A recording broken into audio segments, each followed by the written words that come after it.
You ask Tiger to solve. This deals with linear equations with one unknown.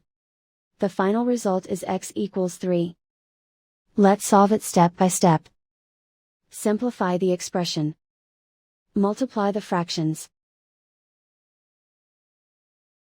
Break up the fraction. Swap sides.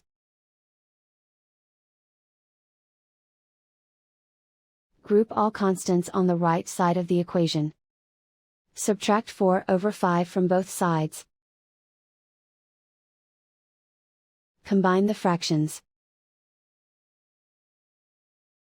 Combine the numerators. Reduce the zero numerator.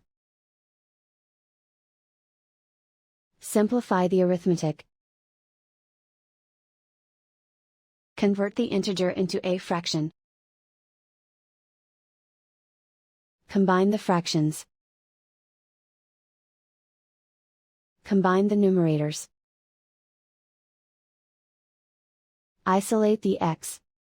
Multiply both sides by inverse fraction 5/7.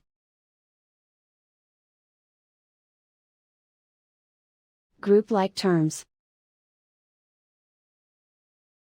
Multiply the coefficients.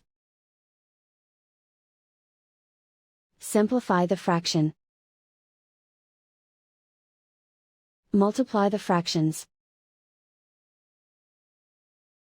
Simplify the arithmetic. And so the final result is x equals 3.